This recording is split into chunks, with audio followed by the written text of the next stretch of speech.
Hello students, स्वागत है आपका एसपीसी सेंटर ऑफ नॉलेज में।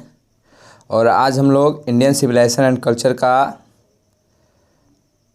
दूसरा भाग, जो दूसरा वीडियो है आपका, वह लेकर के उपस्थित हो गए हैं। यहाँ से हम लोग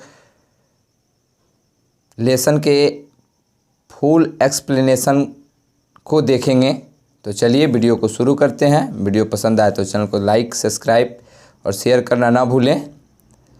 आई believe that the civilization India has evolved is not to be beaten in the world.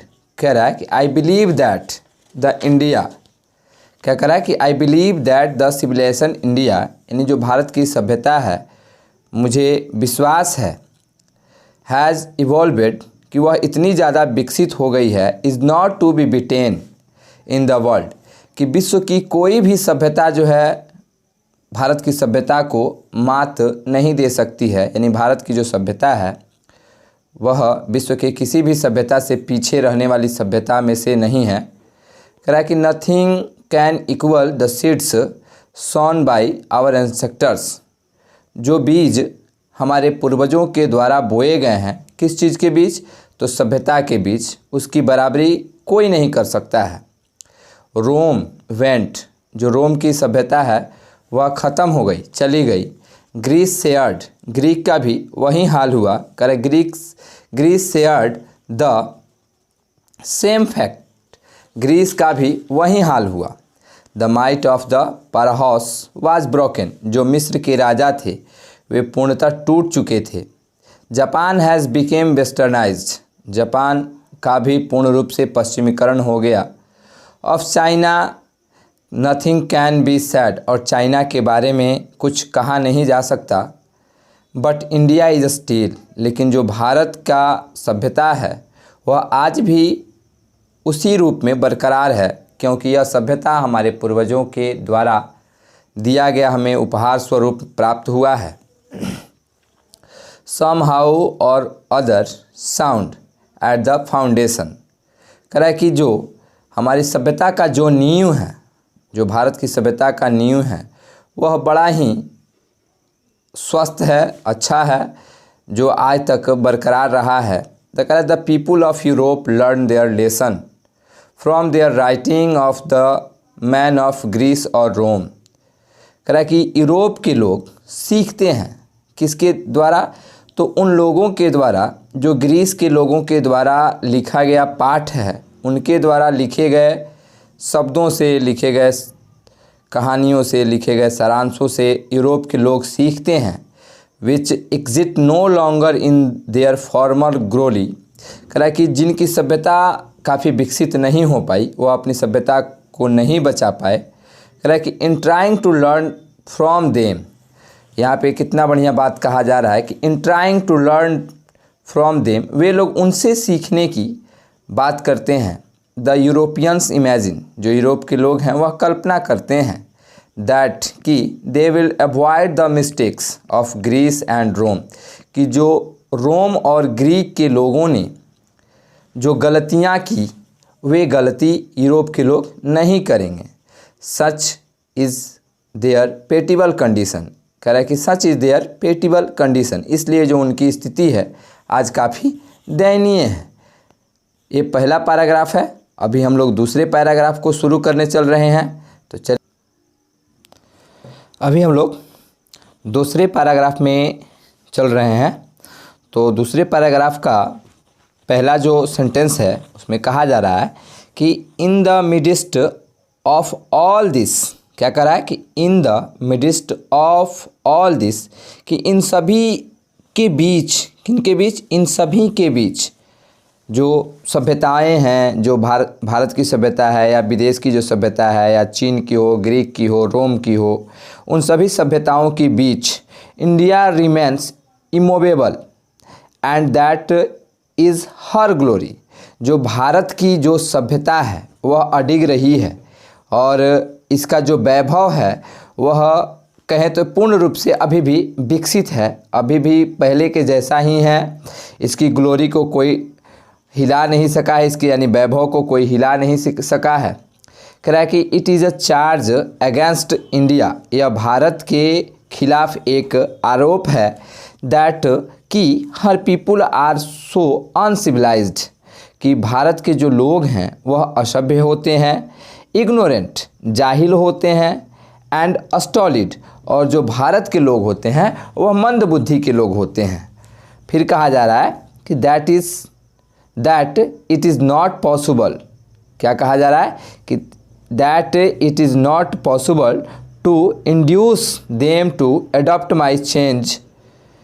कह रहा है कि जो भारत की सभ्यता है, यानी जो विदेश के लोग हैं, ग्रीक के लोग हैं, रोम के लोग हैं, जो चीन के लोग हैं, वह भारत के लोगों को असभ्य, मूर्ख, जाहिल वगैरह वगैरह चीज़, अंधविश्वास, ये सभी चीज़ वे लोग समझते हैं। लेकिन यह हमारे खिलाफ केवल आरोप है, क्योंकि अगर भारत के लोग असभ्य होते, अगर जाहिल होते, तो आज तक हमारी सभ्यता बरकरार नहीं होती।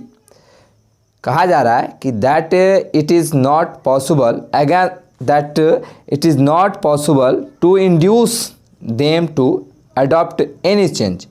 यह भी कहा जाता है कि जो भारत के लोग हैं वह किसी दूसरी सभ्यता को या दूसरी वस्तु को नहीं अपनाते हैं, नहीं स्वीकार करते हैं, इसलिए वे लोग हम लोगों को क्या कहते हैं, तो अनसिविलाइज्ड कहते हैं, इग्नोरेंट कहते हैं, एंड अस्टॉलिड कहते हैं, क्योंकि हम विदेशी जो कल्चर है, सिविलाइजेशन है, उसको अपनाना नहीं चाहते हैं, एडॉप्ट यानी गोद लेना नहीं चाहते हैं।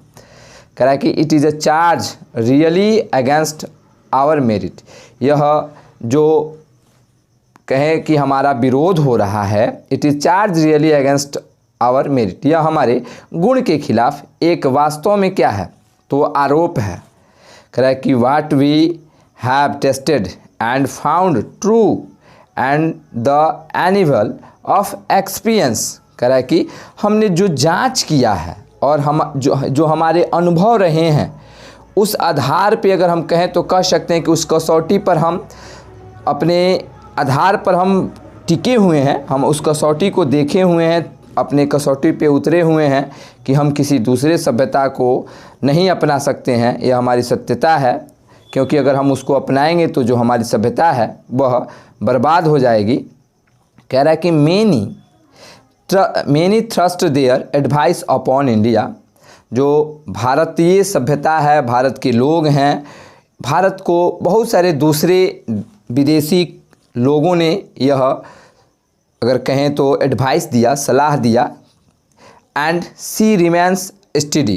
कह रहा है कि लेकिन फिर भी हमारी जो सभ्यता है वह एकदम बरकरार है, एकदम चारों तरफ से एकदम कहें तो सुरक्षा कवच के आधार पर हमारी जो रक्षा करती है वैसे है।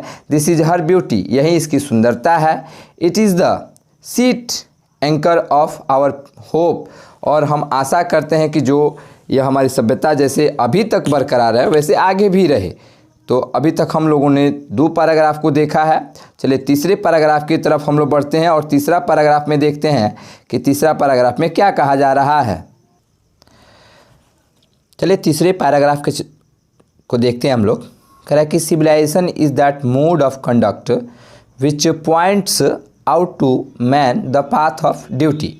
कहा जा रहा है कि civilization is that mode of conduct, यानी सभ्यता जो मोड ऑफ कंडक्ट है which points out to man the path of duty, यानी कहा जा सकता है कि सभ्यता वह मार्ग है जो एक इंसान को अर्थात एक मनुष्य को अपना कर्तव्य पथ या कर्तव्य जो रास्ता होता है, जो हमारी जो सही मार्ग होता है उसको दिखाने का प्रयास करता है। सभ्यता वह मार्ग है जो मनुष्य के कर्तव्य को दिखाता है। कहा जा रहा है कि performance of duty and observance of morality are convertible terms. कह रहा है कि परफॉर्मेंस ऑफ ड्यूटी, जो हम कार्य करते हैं, जो हमारा कर्तव्य होता है, जो परफॉर्मेंस जो होता है ऑफ ड्यूटी, जो हमारे कर्तव्य के प्रति, हमारे ड्यूटी के प्रति, and observance of morality are convertible terms, ये जो नैतिकता होता है ये दोनों एक दूसरे में समाहित हो जाते हैं। अगर कहें तो जो परफॉर्मेंस होता है, जो मोरालिटी होता है, ये दोनों का भाव जो होता है या जो मौलिक होता है वह बदलते रहता है, आपस में बदलते रहता है। कहा जा रहा है कि the to observes morality is to attain master over our minds, यानी जो ऑब्जर्व मोरालिटी है, जो हमारी नैतिकता है, इज टू अटेन, अगर उसको हम अपने अंदर लेते हैं तो हम मालिक बन जाते हैं ऑफ ओवर आवर माइंड्स, जो हमारे मस्तिष्क हैं, दिमाग हैं, एंड आवर पैसन, जो हमारे जुनून हैं उसको रोकने का जो कहें, अगर इन सभी चीज़ों को अगर हम खुद ऐसे करें, रोकें, तो हम खुद ब खुद मालिक हो सकते हैं।